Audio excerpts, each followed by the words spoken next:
오늘 말씀의 제목은 위선적인 칭찬입니다.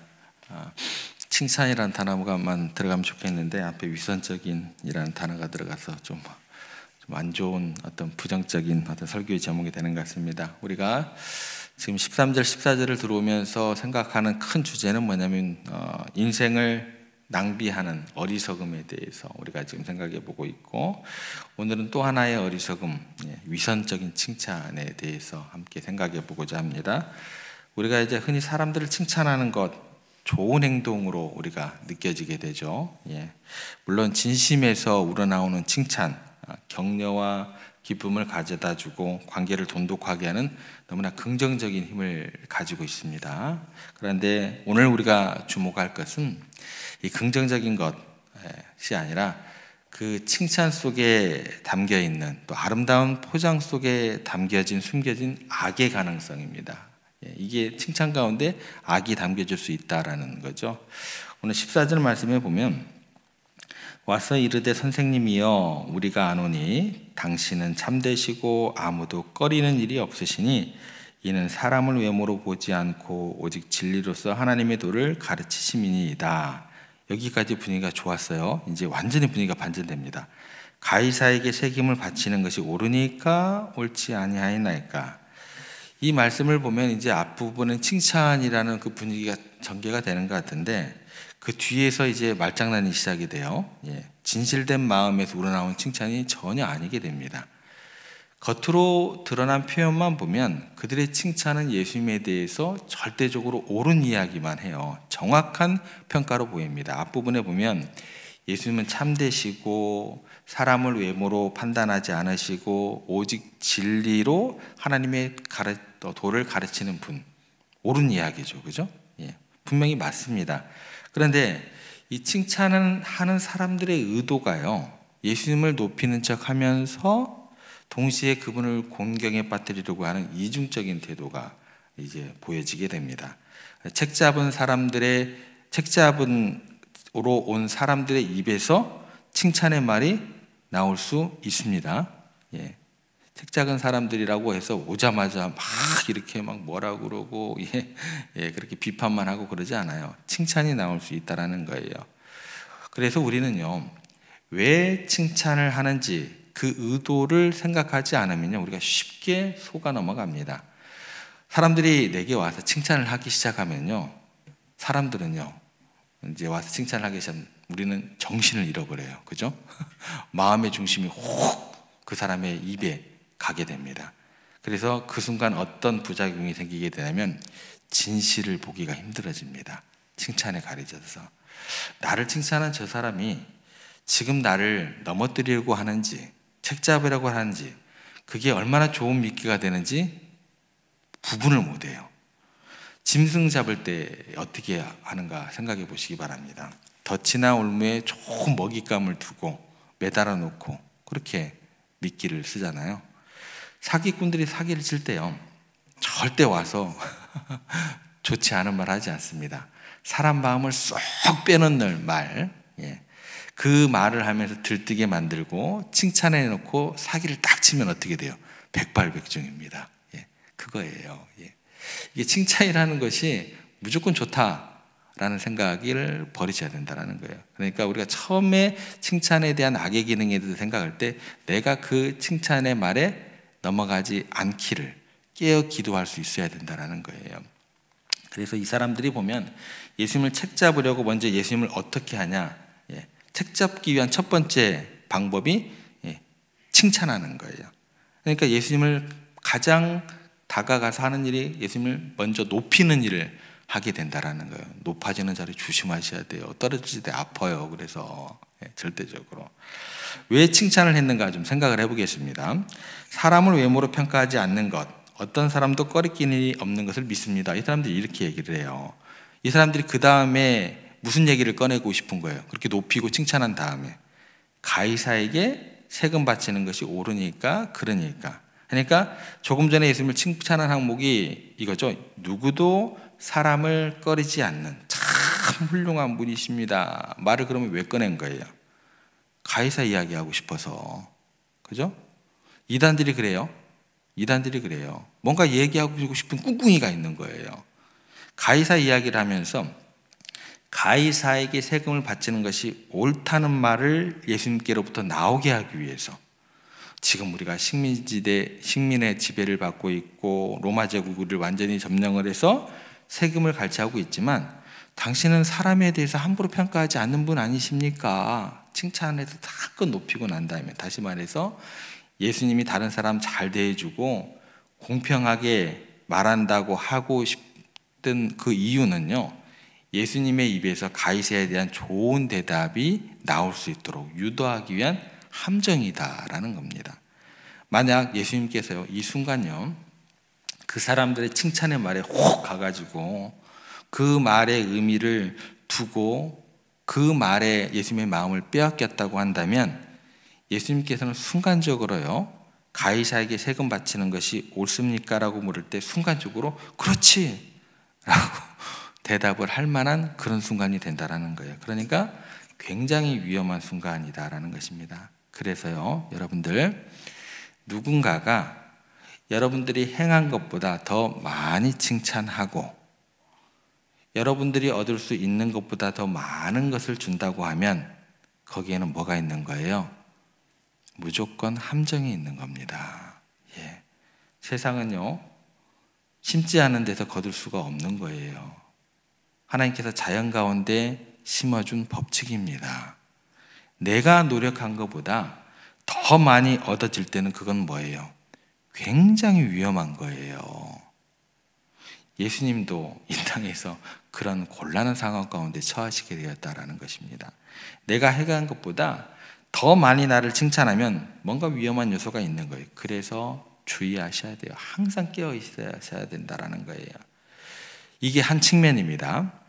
이게 이제 내가 속아 넘어가지 않아야 되는, 깨어 있어야 되는 그 악, 칭찬 가운데 담겨 있는 악의 한 측면이라고 한다면, 이것보다 더 나쁜 것이 있어요. 이게 예수님께서 말하고 싶은 것에 속지 말라라는 차원의 이야기가 전부가 아니다라는 거예요. 더 심각한 게 뭐냐면 지금 이들이 와서 하는 행동이에요. 그 말들이에요. 뭐예요? 위선적인 칭찬의 모습은 더 나쁘다라는 거예요.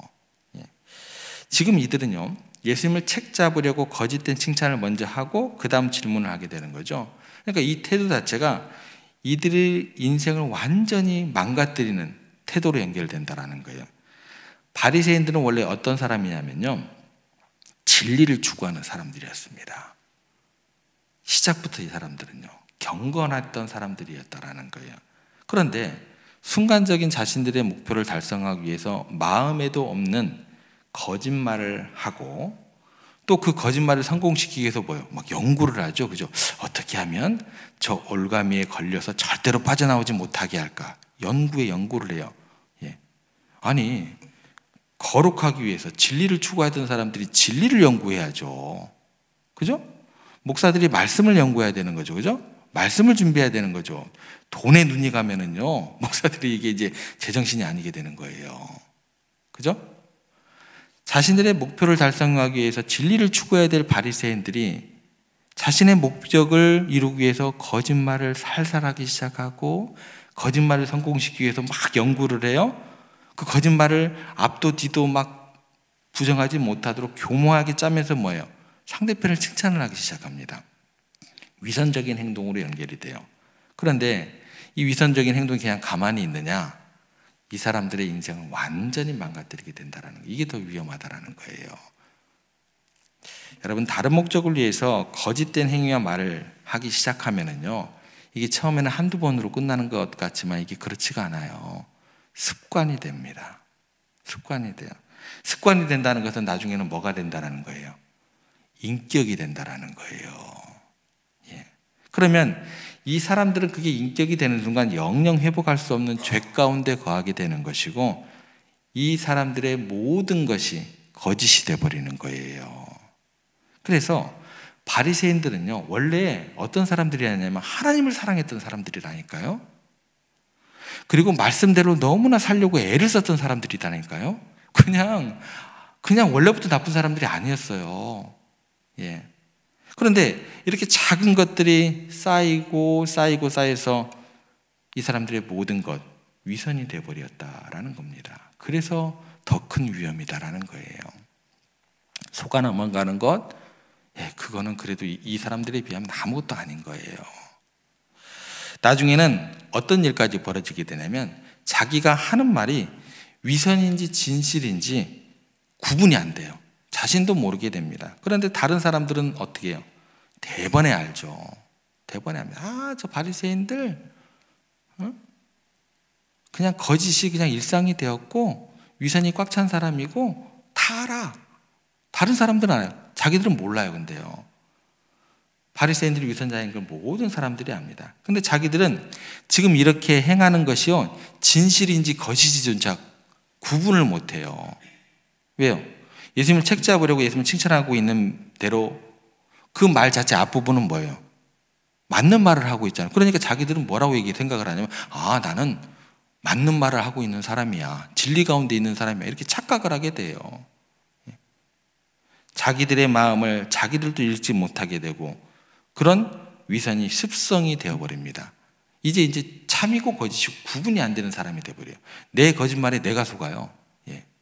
왜? 앞부분에 진리를 이야기하고 있으니까 뒤에 것도 진리인 줄 알아요. 그것 때문에 어떤 일이 벌어지게 되냐면 영원히 버림받는데 예수님께서 뭐라고 그러냐면 이들에 대해서 외식하는 자들이요, 이게 그냥 평범한 단어가 아닙니다. 완전 욕입니다. 욕. 독사의 자식들아, 완전 욕이에요. 도대체 예수님께서도 가능성을 안 둘 정도로 이들이 망가지고 인생 전체가 위선으로 가득 차버리게 됩니다. 그래서 위선적인 행동처럼 인생을 낭비하는 것, 그것처럼 안타까운 일은 없게 됩니다. 인생 전체를 망가뜨리게 된다는 거예요. 그러므로 우리들이 해야 될 것은 뭐냐면 우리들의 입에서요, 이중적인 태도를 제거하기를 노력하셔야 됩니다. 이중적인 태도는 인생 전체를 망가뜨린다는 사실을 우리가 결코 잊어서는 안 될 것입니다. 그렇게 하려면 어떻게 해야 우리 인생이 낭비되지 않을까라는 질문으로 연결이 되겠죠. 영국의 역사 국왕 중에서 가장 못된 사람이 있었습니다. 이 사람은 인격도 황폐되고 용모도 무섭게 생겼고 학식으로 볼 때는 가장 천박한 왕이었습니다. 이 사람의 이름이 제임스 1세였습니다. 이 사람은요, 술주정뱅이였어요. 그리고 악에 탐닉되어 있었던 사람이고 외교적인 어떤 이득을 취하기 위해서는 자녀들을 막 아무에게나 막 결혼을 시켰고 뿐만 아니라 호식과 방탕함으로 국고를 탕진한 왕이었습니다. 이 사람에 대한 별명이 이래요. 균형을 잃은 머리, 군침을 흘리는 혀, 활처럼 휜 두 다리, 통방울 눈, 비열한 인간성, 현자인 척 티를 내는 위선, 이 사람들에게 붙여진 별명이었어요. 최악의 사람이었다라는 거죠, 왕이면서. 근데 그가 왕으로서 전혀 존경을 받지 못하고 모든 사람들에게 욕을 먹던 사람이었습니다. 그런데 놀라운 일이 일어나게 됩니다. 그렇게 천하고 못되고 악을 행했던 왕이 무슨 생각이 들었는지 하나님께서 어떤 은혜를 베푸셨는지 모르겠지만 갑자기 하나님께서 들어 쓰십니다. 이 사람이요, 어느 날 갑자기요, 성경학자들을 다 소집을 하게 됩니다. 그리고 어느 시대를 막론하고 그 시대에 뒤지지 않은 감동적이고 영감 있는 성경책을 펴내게 됩니다. 그 성경책이 뭐냐면 1611년에 출간된 흠정역 성경이 됩니다. 그리고 그 성경의 이름을, 이 왕의 이름을 따서 킹 제임스 버전이 되게 됩니다. 근데 이 성경이 얼마나 영향력이 대단했던지 이거 외에는요, 나머지 모든 성경들은 잘못되었다, 킹 제임스 버전만 신봉하는 이단까지 생기게 돼요. 이거는 절대 나쁜 거죠. 무슨 얘기냐면 성경을 좋아하는 사람들이 그렇게 생겼다라는 거예요. 물론 잘못됐습니다만 어쨌든 킹 제임스 버전은 성경의 역사에 있어서 큰 역할을 하게 됩니다. 원래는 이제 헬라어, 히브리어, 라틴어로 읽을 수밖에 없었던 성경을 일반인들이 읽을 수 있도록 영어로 그렇게 마련하게 된 그런 기적이 일어나게 된 거죠. 그래서 복음을 접하지 못했던 사람들이 직접 접하게 되는 그런 기적적인 일이 일어나게 됩니다. 가장 천하고 망나니 같았던 보잘것없었던 인생을 낭비하며 살았던 그 사람을 통해서 자기의 이름이 기록된 성경의 버전, 하나님의 말씀이 번역이 되는 기적이 일어나게 되었다라는 거죠. 어떻게 이런 일이 일어나게 되었을까요? 여러분, 아무리 실수하고 허물이 많고 또 그렇게 잘못된 길을 간다 할지라도 사람들의 말과 사람들의 칭찬을 바라지 않고 그 순간 하나님의 말씀을 붙들고 하나님의 말씀을 위해서 살고 하나님께 헌신한다고 한다면 그 많은 지나간 죄악들마저도 하나님께서는 의로 바꾸시고 그 사람을 위대하게 만드실 줄 믿습니다. 여러분, 우리가요, 우리의 인생에 진정한 가치를 더하고 낭비를 막는 유일한 길은 뭐였냐면 사람들의 말이 아니에요. 하나님의 말씀을 붙들고 그 말씀대로 살아가는 겁니다. 여러분, 그래서 오늘 아침에 제가 강하게 말씀드릴게요. 말씀대로 사시기 바랍니다. 말씀을 붙드시기 바랍니다. 말씀을 높이시기 바랍니다. 사람들의 말, 칭찬의 말, 격려의 말 좋아요. 좋은데 그게 순기능만 하지 않더라는 거예요. 말씀을 붙들고 그 말씀대로 살고 말씀을 높일 때 우리들의 인생이 절대 낭비가 없는 줄로 믿으시기를 바랍니다. 오늘 하루 우리에게 하나님께서 선물로 주셨습니다. 그 선물로 주신 하루, 오늘 더욱 말씀을 가까이 하시고 그 말씀 안에서 여러분들의 생각과 행동을 점검하시면서 그렇게 말씀대로 살아가기를 결단하고 그 하루의 첫걸음을 내디시기를 주님의 이름으로 부탁을 드립니다.